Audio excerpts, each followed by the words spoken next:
Who is Jon Jones really? Is he the star that was the first MMA athlete to be sponsored by Nike on an international level? Or the first MMA star who has his own shoe line? Or the first fighter to be sponsored by Gatorade and Muscle Tech? Yes, but the Jon Jones outside the octagon brings a lot of scrutiny. Jon Jones was born on July 19, 1987 in Rochester, New York. His father is a pastor at a Pentecostal church in Endicott, New York. His mother a nurse. He has an older brother Arthur and a younger brother Chandler. Jon's older sister Carmen died of cancer before her 18th birthday. Jones and his family are guided by their religion, or so it seems, but his decisions in life often say otherwise. He has Philippians 4:13 tattooed on his chest, which says, "I can do all things through Christ who strengthens me." That was his sister's favorite Bible verse. He also has Chinese characters inked on his ribs that he thought represented his sister's name but actually spell out peaceful warrior. As great as an athlete as Jon Jones is, he would argue that he isn't even the best in his family. Arthur went on to play nose tackle at Syracuse and was drafted in the 5th round by the Baltimore Ravens. Jon's younger brother Chandler has played as a defensive end for the New England Patriots and currently plays for the Arizona Cardinals and is one of the best defensive ends in the entire NFL. Jones began training in MMA when he found out that his high school sweetheart girlfriend, Jessie, was pregnant with their daughter Leah. He realized that he wasn't making enough money as a bouncer to support his family, and so he walked into the Bomb Squad training facility with the idea of making money as an MMA fighter. Despite the fact that he had no formal submission or strike training, within weeks he won his first MMA fight over Brad Bernard by TKO on April 12, 2008. Prior to joining the UFC, he was 6-0. At UFC 87 on August 9, 2008, he beat Andre Gusmo for his UFC debut. Jon Jones wasn't a striker and wasn't a submission expert, but he did have a career in wrestling prior to that. Jones's father had been a wrestler and fostered this path among his boys, who often wrestled and scrapped with each other. Jones attended Union Endicott High School, where he managed a 2005 state wrestling championship as a senior. After graduating, he attended Iowa Central Community College, where he became a national wrestling junior college champion and earned an associate's degree. While attending there, he shared a dormitory with fellow UFC star Colby Covington, UFC welterweight contender. Could you imagine being a college coach and having Jon Jones and Colby Covington on your team? Holy crap. Jon Jones's wrestling background is obvious when he fights, in that his takedowns, takedown defense, and ground control skills are excellent. However, this is not what defines his fighting style. Rather, it can be best characterized as controlled explosiveness. His takedowns are often brutal and theatrical. His striking is amazingly athletic, with spinning elbows and unorthodox kicks being the norm. What's more, he hits like a truck. In essence, Jon Jones is a very well-rounded fighter. Some of Jon Jones's greatest MMA victories include Stephen Bonner by unanimous decision at UFC 94. Jones showed off his athleticism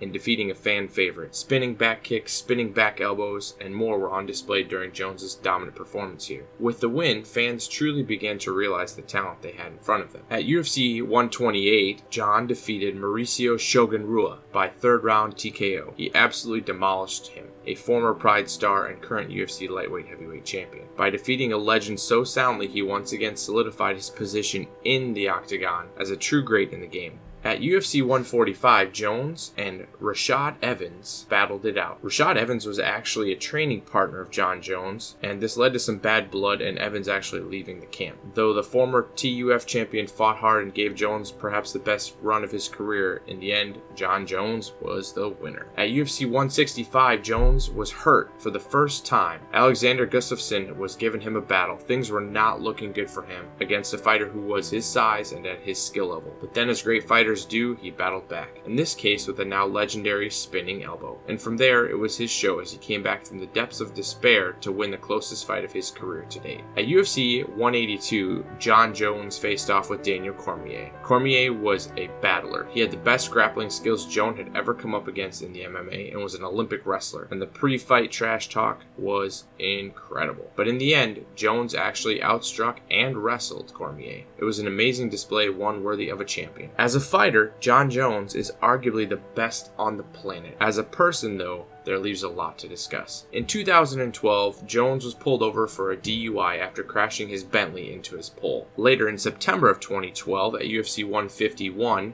the show was canceled because Jon declined to fight Chael Sonnen, a last-minute replacement for Dan Henderson. In the 19-year history of the UFC, it was the first card to ever be canceled. UFC President Dana White went on record saying, "This is one of the most selfish, disgusting decisions that doesn't just affect you. This is affecting 16 other lives lives, their families, kids are going back to school. The list goes on and on of all the things and money that was spent for fighters to train. Like I said, I don't think this is going to make Jon Jones popular with the fans, sponsors, cable distributors, television network executives, or other fighters. In 2014, Jon was accused of writing homophobic slurs to a Swedish man on Instagram. Jones claimed he had his phone stolen. During the promotional tour for the Cormier-Jones pre-fight, the animosity was clear. They even got into a physical altercation and Jones was fined $50,000. He also claimed that he lost a six-figure endorsement deal with Nike, but later confessed that he grossly fabricated the matter. As for the match itself, it took place on January 3rd, 2015 at UFC 182 and Jones won. However, on January 6th, Jones failed his drug test prior to the fight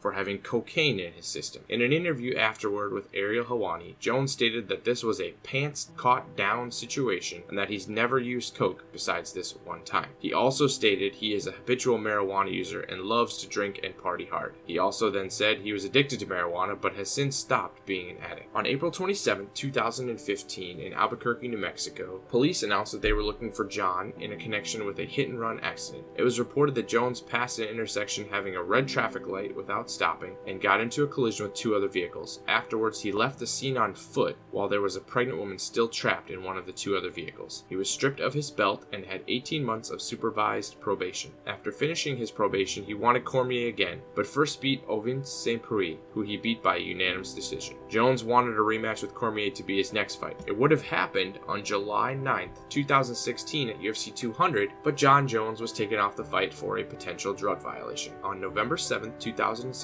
the announcement was made that Jones had been suspended for a year and stripped of his interim title. He made his second return on July 29th, 2017 at UFC 214, where he finally had the rematch against Cormier. While he struggled in the first two rounds, he ended up knocking Cormier out with a kick to the head, followed by a series of strikes in the ground in the third round. As a result, Jones regained the UFC Light Heavyweight Championship belt. However, on August 22nd, it was revealed that Jones had been marked for a potential drug violation by the USADA. According to reports, he tested positive for turinabol. September 13th, the test for the B sample came back positive too. The match was subsequently declared a no contest, and Jones was stripped of the light heavyweight title for a second time. Just yesterday, Jon Jones revealed that he was tested 42 no-notice times in 2019. Jeff Nowitzki, Senior VP of Athlete Health and Performance of the UFC, tweeted, "In 2019, Johnny Bones was subject to 42 no-notice drug tests by 3 separate entities, USADA, CSAC, and NSAC. In my 20 years experience in the anti-doping world, this is the highest volume of yearly tests that I have ever seen on one athlete in any sport." Jones said this transparency is important in clearing his name from past failed tests. Unfortunately, when it comes to PEDs, I think the fans and media will never truly forgive and forget. Is he one of the best fighters of all time? Absolutely. But much like Barry Bonds and Alex Rodriguez of baseball, there will always be the stigmatism that his reputation is tarnished. In June of 2019, Jones was charged with battery from an April incident at a strip club in Bernalillo County, New Mexico. He allegedly slapped the cocktail waitress in her privates and put her into a chokehold after she declined to do a table dance for him and his brother. The waitress claimed that he also put her on his lap and kissed her neck and picked her up and held her in the air. CNN reports he paid the cash bond for failure to appear for the warrant that he was served. At this point, it does not appear if this case is closed. When you look back, here's what he's famous for. Youngest UFC champion, never been beaten, he only has one disqualification on his record. Is he the GOAT? He's never lost. Has he redeemed himself as a fighter or a person in the fans' eyes or the media's eyes? To the UFC itself, I would say yes. To the fan, I would say no. Knowing all the problems Jon Jones has caused, should he even be allowed to fight in the UFC? That's a great question. Personally, I would say no. Can Dominic Reyes beat Jon Jones? If not Reyes, who? Can